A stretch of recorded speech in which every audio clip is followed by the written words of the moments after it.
Greetings to all and sundry, Chancellor North Wales here. Time for another Chancellor's View. Firstly guys, I want to say a big thank you for all your feedback from the C47 build and the Kamoff build. Very much appreciated guys. Always really value your support, your encouragement, your comments. So as always, a big thank you for that. So since the last view and the last chat, natter, waffle, what's been going on? Well, after I built the C47, I needed to recover with something cheap, cheerful, simple, and there will be a vid coming up for this. So this is the A model Yak 50, tiny little Russian aerobatic aircraft. Just the kind of subject matter that I like, because it's an aircraft not built for, well, whose sole purpose is flying. It's not for attacking anybody, it's not for transporting anything, it's about going up there and throwing yourself around the sky very vigorously. And I think I have a certain soft spot for aircraft like that, like gliders as well, where their sole function is flight in its own right. There's a purity to that, there's a beauty and a simplicity to that that I've always loved in aviation. And so I'm always fond, I do have a fondness for aerobatic types, gliders, aircraft in that category. So that was a quick 1 week build, thoroughly enjoyed it. Yeah, being an A model kit, a few headaches, but you could relax into. And after a big project like the C47, I needed something that I could just recover into, and it was like a chill build. That's the best way I would describe it. So I had fun with that one. And there is the data for the video for that, and I'll be generating a build vid for that. Immediately after the build vid for that, I'll be aiming to do the build vid for this. Now, this is officially my August project, and this is the Armour Hobby Iskra, or TS-11 Iskra. This is a buddy build with kill box scale modelling. I'm afraid I've rather dived into this one. Very, very nice kit. If you spot one of these in the model shop, I thoroughly recommend getting it. I think it's built up beautifully. If you like your photo edge, it came with that. Nice set of decals as well. Really one of those kits that you can't really criticise, and might even have this finished fully before end of play today, if not certainly tomorrow. So lovely little Polish jet trainer. And certainly check out Killbox's scale modelling channel. If you're not subscribed to it, do so. The guy's an excellent modeler. He did stunning work on a Saab Viggen, especially the complex camouflage scheme. I'm always impressed anybody who can manage one of those. And he's going to be building his own. He's going to be building one of the same kit, maybe slightly different subtype of kit, but certainly another Armour Hobby TS-11 Iskra. Well worth looking out for, and I'll be doing the build video for that fairly soon. So these are the two next build vids to see coming up. My own feeling about it is, honestly guys, if I have a choice of what I'm going to reach for, I'd still reach for an A model kit. I seem to be far happier with the ropier kits. This was almost like, it's such a nice kit, I'm bound to bugger it up somehow. It's almost like when you're given a shake and bake, like a Tamiya kit. Because it's so good, I always feel I don't do it justice. When faced with something like an A model kit, I don't know, I just feel a lot happier popping open one of these and diving into the project, knowing I've got to do more work on it to get a decent build.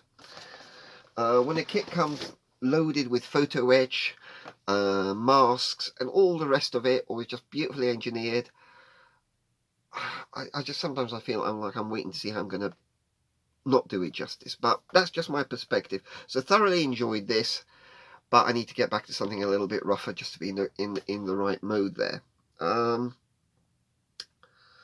So what's going to happen next, I'm going to go now mention what my next definite build is, which after a lot of delays, when I've been meaning to build this thing, it's going to be this one. The Antonov AN-74. Just one of those aircraft, one of those types that I find quite fascinating. Classic Russian jet transport, excellent stall capabilities. I saw it one of these a few times at the Harden Aerodrome, where they would bring in racehorses for the for meets at the Chester Racecourse. I believe that this type's been used to ship them in from stables in Ireland, amongst many other uses. Classic Russian jet transport. The kit itself, I think it's showing its age. Interesting that the instructions clearly show signs of being done on a by computer-aided graphics. This is a fully raised panel line kit with some nice interior details. It almost feels like it's this transition as far people got with kits at the raised panel line stage before everybody went over to recessed panel lines. It has the full interior as well. I'm going to rescribe this thing. Not entirely sure why. Maybe I'm just feeling a little bit masochistic about doing rescribing, but I certainly will be aiming to fully rescribe this, and in this case it's going to be rescribed before it goes together. Certainly all the major panel lines, access hatch lines, so I'll be looking at how I approach that. I'm going to build it in civilian markings. Now, interesting thing about this kit is that you only really get the colour callouts for the one version. There you get decals for two versions. I may even be tempted to see what's on Hannon's and order a separate set of decals, especially for this, but I do rather like the set of civilian markings in this. And I have a soft spot for, I like to mix in the civilian with the military types as well.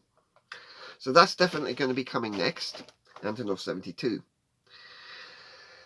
So, shout outs, and these are three guys, and I do appreciate these are three guys. I'm giving them shout outs because they've been really supportive of my channel.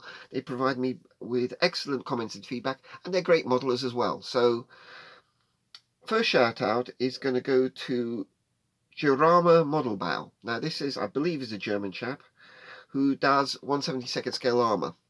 Now, what I can really say about this gentleman, he does in 1/72nd scale what a lot of people would be hard-pressed to do in 1/35th scale. His work in that small scale in armour modelling is absolutely superb. Take a look at his videos, subscribe to his channel, support him and encourage him. He's an artist in 1/72nd for armour. Principally, it appears German armour. Beautiful work. Does incredible dioramas as well. Just real mastery of his art with some very interesting subjects. Not just, oh yeah, here's yet another Tiger tank, but slightly more interesting targets, the subjects, the half tracks, flak wagons, all that kind of stuff, lighter vehicles, soft skins, but he does them beautifully. And really, if you didn't know it was 1/72nd, you think he was working in 1/35th. Next chap is an Australian gentleman by the name of Bilge Rat, and he's one of these dyed-in-the-wool ship modelers. I believe he's doing a longer-term project on a radio control destroyer. An absolute model master, an artist in multiple media. You know, he's really a chap who's doing like the wooden hull models.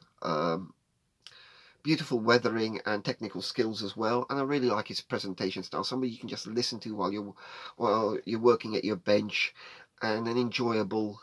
I enjoy his channel and I enjoy listening to what he does and about his projects, because they are so massively different from my own work. And the third chap I'm going to give a shout out to is Peter's Plastic. This is a gentleman in Sweden. He's very fond of his US cars. And he seems to enjoy his naval modelling as well. Another guy with a very accessible, easy to listen to presentation method, and does excellent work as well. So three gentlemen here. I really think their channels deserve a lot of support, a lot of encouragement, and I would strongly suggest subscribe to them. I will put links to their channels down below in that text bit as well. So that was summary, shout outs. What else has been going on? Well, model making side, steady stream of builds, as you can see.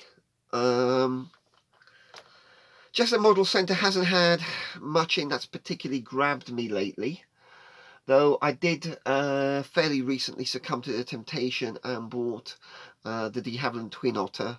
Main reason being it's been a little while since I've built a float plane or seaplane. I do tend to hang mine up here from the ceiling, and I do have a sort of a twinge to build something, to build another float plane, and I've got the old Norridin Norseman hanging up there, and so something else Canadian would be nice. Apart from that, like so many of us, up to my eyeballs in work. As I said, Chester Model Centre hasn't had much Russian lately or anything that's particularly grabbed me, so I'm going to be looking out at Telford for stuff like that. I do keep my eyes open on Hannants, principally for the A model kits. I'm very much... I want to get a second one of these. Main reason, this is a set, an aircraft that comes with... what is this? 6 different marking options. Now, as I have absolutely nothing Hungarian on my shelf, I'm going to do this one in Hungarian markings. This is one of those types that I absolutely love because it's the nearest thing that you get to a tractor on with rotor blades. And it's... if you go online on YouTube, guys, you'll find videos of people starting one of these things up. It's absolutely fascinating. It makes the most wonderful sound because what you have in there is a pair of radial engines, probably the same sort of radial engine you got pulling one of these around the sky. So fascinating type, and I say this particular kit has marking and colour schemes for 6 different Cam of 26s, and it's just one of those, yeah, you want to build a few of them. A bit like MiG-21s, you know, you can't have enough of those, and it's a type I find particularly fascinating. Such a utilitarian bird. So I am sort of looking out for more Cam of 26s personally. I think it's because A model are limited run, you're often lucky if you can catch one, and I was very fortunate to get one of these from Chester Model Centre, one of those lucky finds. Other things, I am for my tuple of TU4. I'm trying to hunt down decals for that. That's proving a rather interesting thing. Now I can do the number. I'll do that by creating a stencil for it, and I'm looking at 1/32 scale red stars for the main markings. Not sure when it's going to get built, but it's certainly one of those projects I do find myself accessing my project file on the computer. Adding more images to it, doing a bit more background reading on it, sort of gearing myself up to that project. So when it's going to happen, I'm not too sure of, but building up the pieces, the elements for the TU4 Bull.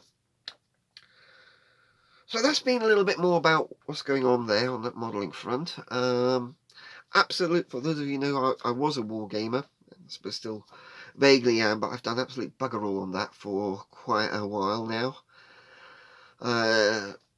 D-Side Defenders War Games Club is now in the hands of a great leadership team, and the club is chugging along nicely. So really, I haven't built anything or painted anything for Dystopian for a long time. So really, guys, that's where I am. Thanks for all your support, thanks for all your encouragement, thanks for all your feedback. So until the next time, and after the next couple of build vids, I wish you all that you take care, happy modelling, and God bless. This is Chancellor North Wales signing out.